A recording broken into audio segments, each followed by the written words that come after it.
Well, Mike, what we're seeing here in Peru is just another aspect of what the UN has called South America's biggest humanitarian crisis ever. And on Peru's northern border with Ecuador, we're hearing reports that there are something like 6,000 Venezuelans queuing to try and cross the border. And there were just a few hours left before the deadline at midnight on October the 31st.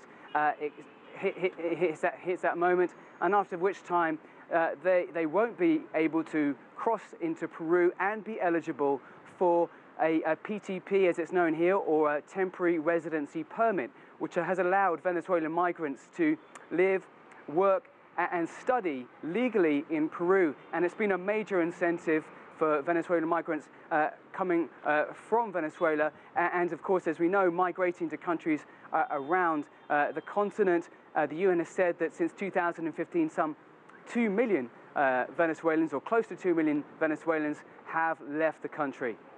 So Dan, let's say I'm one of these people, I'm making the trek, but I don't happen to make it by the deadline. What happens then?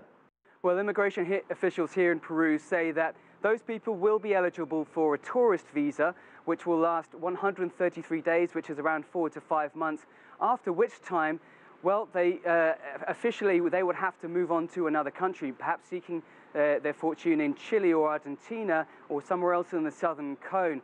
But similar restrictions are being applied in other countries, as we know. Colombia has reached capacity. It says it has some 1 million Venezuelans there.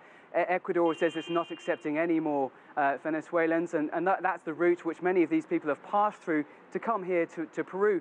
So it's in all likelihood many of them will remain in Peru working in the illegal economy, as many of them are already working in the informal economy in low-paid jobs at the moment.